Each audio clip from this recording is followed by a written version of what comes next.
बस चलो हेलो बच्चों याद है तो देखिए तो लाइफ साइकिल ऑफ प्लाज्मोडियम। हाँ तो बिल्कुल बता दिए थे प्लाज्मोडियम का 3 स्पीशीज का नाम बोलो।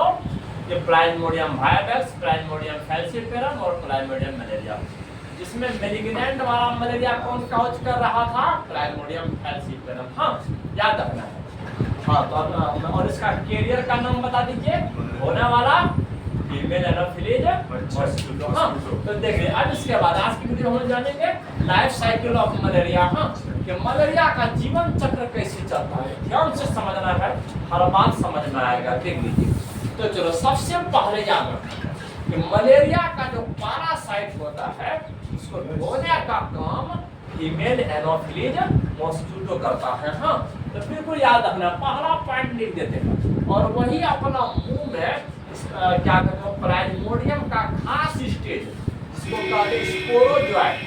उस स्टेज में जब प्लाज्मोडियम जाते हैं तो उसी स्टेज में वो मच्छर हमारे बॉडी में डालते हैं। हाँ बिल्कुल याद रखना है, एक प्रकार का इनएक्टिव स्टेट है ना।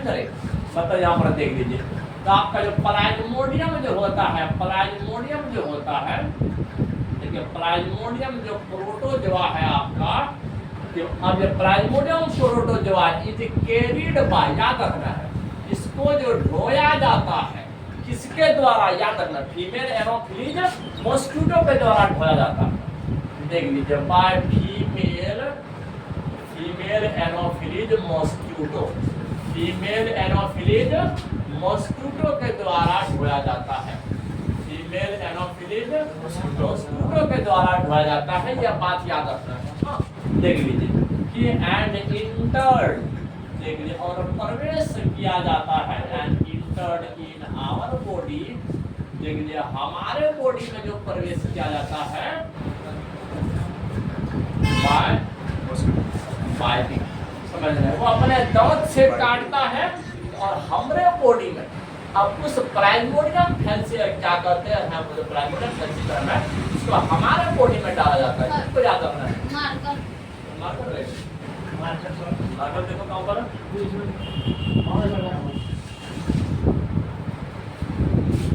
देखिए अब याद ध्यान दो। हाँ देखिए एक एक करके सारे बात को समझेंगे। जैसे वो काटते हैं ना कि वो जो क्या कहता है आपका प्लाज्मोडियम है वो स्पोरोजोइट स्टेज में होता है। किस स्टेज में? स्पोरोजोइट। स्पोर कहते छोटा सा बिंदु लाइक स्ट्रक्चर का क्या कहते हैं स्टेज में होता है। उस स्टेट में जब रहते हैं हमारा प्लाज्मोडियम तो उसी स्टेट में जाकर वो मच्छर क्या करता है हमारे बॉडी में डालता है। हाँ बिल्कुल याद रखना। देख लीजिए अब यह प्लाज्मोडियम जो होता है, देख लीजिए अब यह प्लाज्मोडियम जो होता है, प्लाज्मोडियम याद रखना है इंटर्ड इन आवर बॉडी। अब हमारे बॉडी में जो प्रवेश करते हैं इंटर्ड, अरे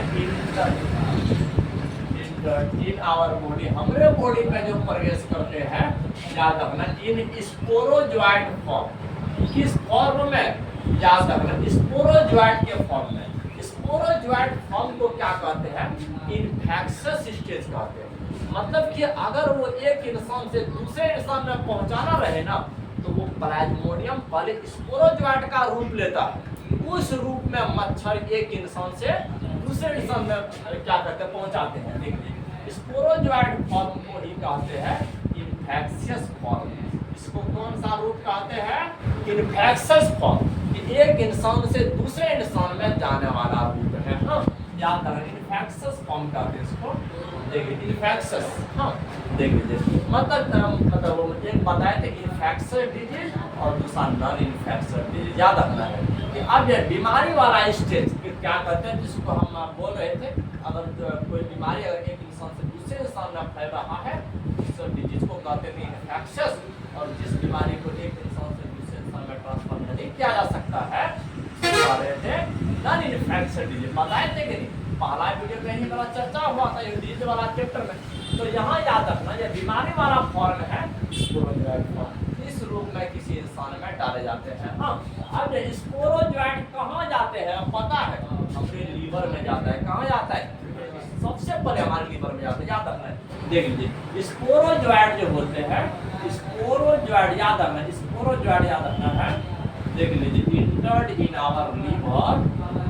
इन आवर लीवर, पहले याद रखना है कहाँ जाते हैं, हमारे लीवर में जाते हैं, और लीवर के बाद ये आरबीसी पर अटैक करता है। कहाँ पर, आरबीसी पर। पिछला वीडियो में पूरा डायग्राम बनाकर समझा रहे थे और इस वीडियो में लिखा करके समझाएंगे। हाँ बिल्कुल याद रखना, पहले हमारे लीवर में जाता है और लीवर के बाद देख लीजिए देन दे अटैक, देख लीजिए तब वो लोग जो अटैक करते हैं टू आरबीसी, समझना है आरबीसी को अटैक करते हैं। हाँ याद है किसको अटैक करते हैं, आरबीसी वाला को अटैक करते, क्योंकि हमारे ब्लड का एक पर्पसल है ना, हमारे ब्लड का कण है बच्चों, याद रखना है आरबीसी, डब्ल्यूबीसी, प्लेटलेट्स, ये सब का तो कहानी हम 11th क्लास में बताते हैं, है कि नहीं। याद रखना इस आरबीसी में जैसे अटैक करता है तो आरबीसी को रैप्चर कर देता है। क्या कर देता है, रैप्चर, नष्ट कर देता है। याद रखना है रिजल्ट्स, जिसके परिणाम स्वरूप क्या होते हैं,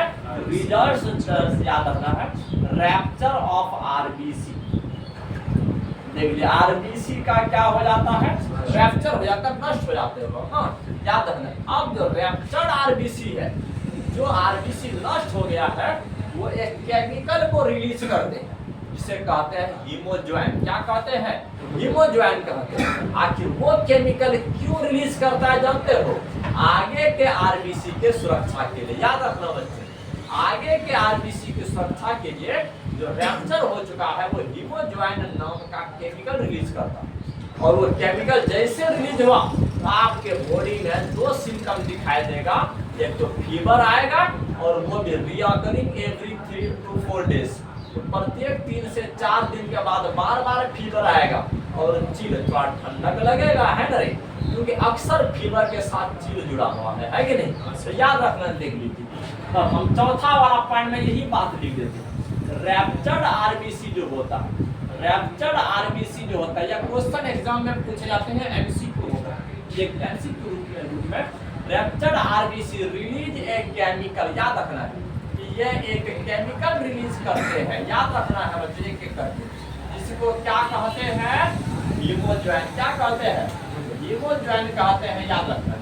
देखिए अब ये हीमोज्वाइन को रिलीज करते हैं और ये केमिकल जैसे रिलीज होगा आपके बॉडी का फीवर आएगा और चिल आएगा। बिल्कुल याद रखना है, इट्स अ सिम्टम इज, याद रखना इसका सिम्टम बता देते हैं, इट्स अ सिम्टम। देख लीजिए इसका सिम्टम है कि आपको फीवर आएगा और फीवर याद रखना है विथ चिल के साथ, थोड़ा सा ठंडक के साथ आएगा और रिकरिंग, अब समझना है क्या, तो रिकरिंग देखिए एवरी 3 to 4 डेज, याद रखना है हर 3 से 4 दिन के बाद आपको फीवर नजर आएगा।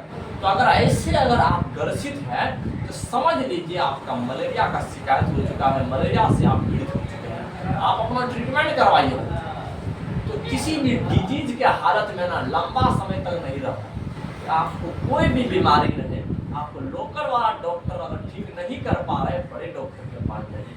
ये नहीं कि हमको तो ताकत मिल ही रहा है, अपने ठीक होंगे धीरे धीरे, नहीं बच्चों, वो बड़ा रूप को धारण कर लेते हैं। हाँ, और बड़ा रूप में आ जाएंगे तो फिर डॉक्टर भी कहेंगे, जानते हो पहले जब पैरासाइट का अमाउंट जब कम था तुम घर के अंदर सोया हुआ था, जब पैरासाइट ढेर बढ़ गया अब सोच रहे हम जिंदा नहीं रह पाएंगे, तब दौड़े दौड़े हमारे पास आया। बात ऐसे होता है बच्चों, याद रखना है, बाद में फिर सीवियर केस हो जाएगा ना, क्या पता है टाइफाइड बीमारी भी क्या हो जाता है, सीवियर केस में इंटेस्टाइन को फाड़ देते हैं, है कि नहीं। इसीलिए हमेशा ट्रीटमेंट पर ध्यान दीजिए बच्चों। देख लीजिए एवरी 3 to 4 डेज, आप याद रखना।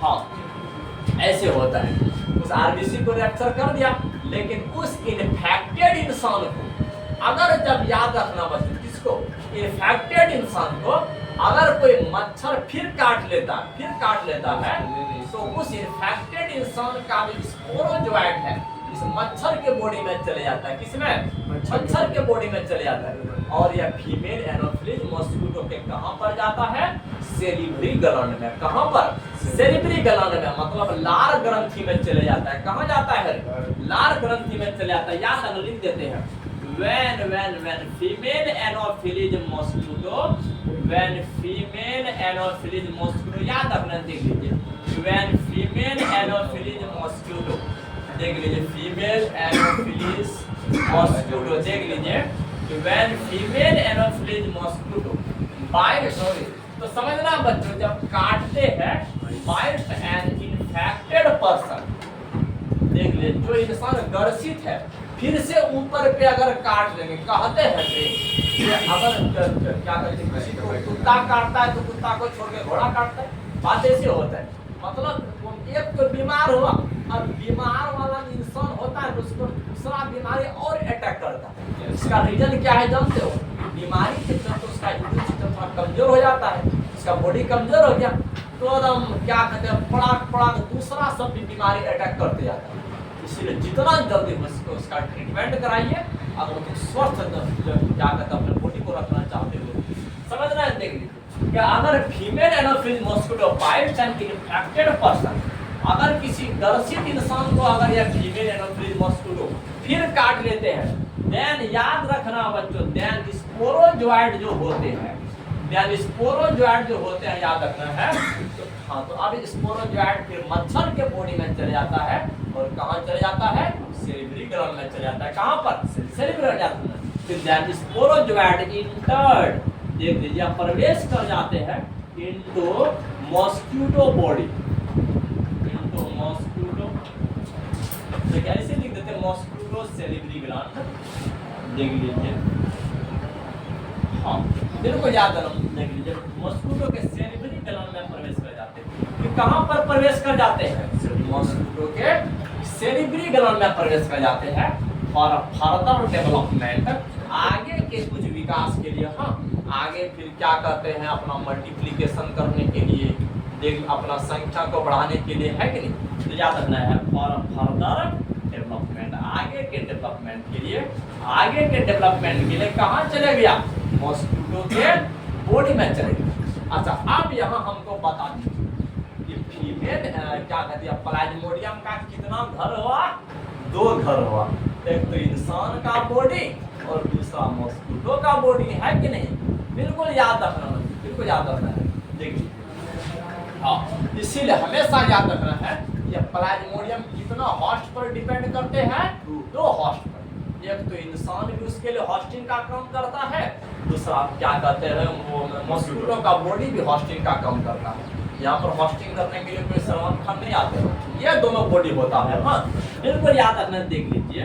तो हैंड्स इस प्रकार से याद रखना है, देखिए हैंड्स ऑफ प्लाज्मोडियम, देख लीजिए इस प्रकार से प्लाज्मोडियम क्या होते हैं? रिक्वायर 2 होस्ट, इसको 2 होस्ट की जरूरत होता है। कितना होस्ट का रे? 2 होस्ट की जरूरत होता है एज ह्यूमन बॉडी।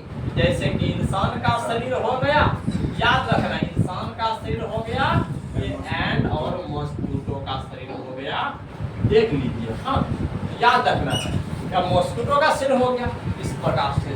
अब यहाँ पर याद रखना है स्पोरोजोआ के लिए 2 होस्ट का होना जरूरी है। मतलब कोई दूसरा मच्छर, फीमेल एनोफिलीज मॉस्किटो को छोड़ करके कोई दूसरा मच्छर इस पैरासाइट को नहीं ढो सकता है। हाँ, याद रखना, सिर्फ इसके लिए खास मॉस्किटो है बच्चों, याद रखना।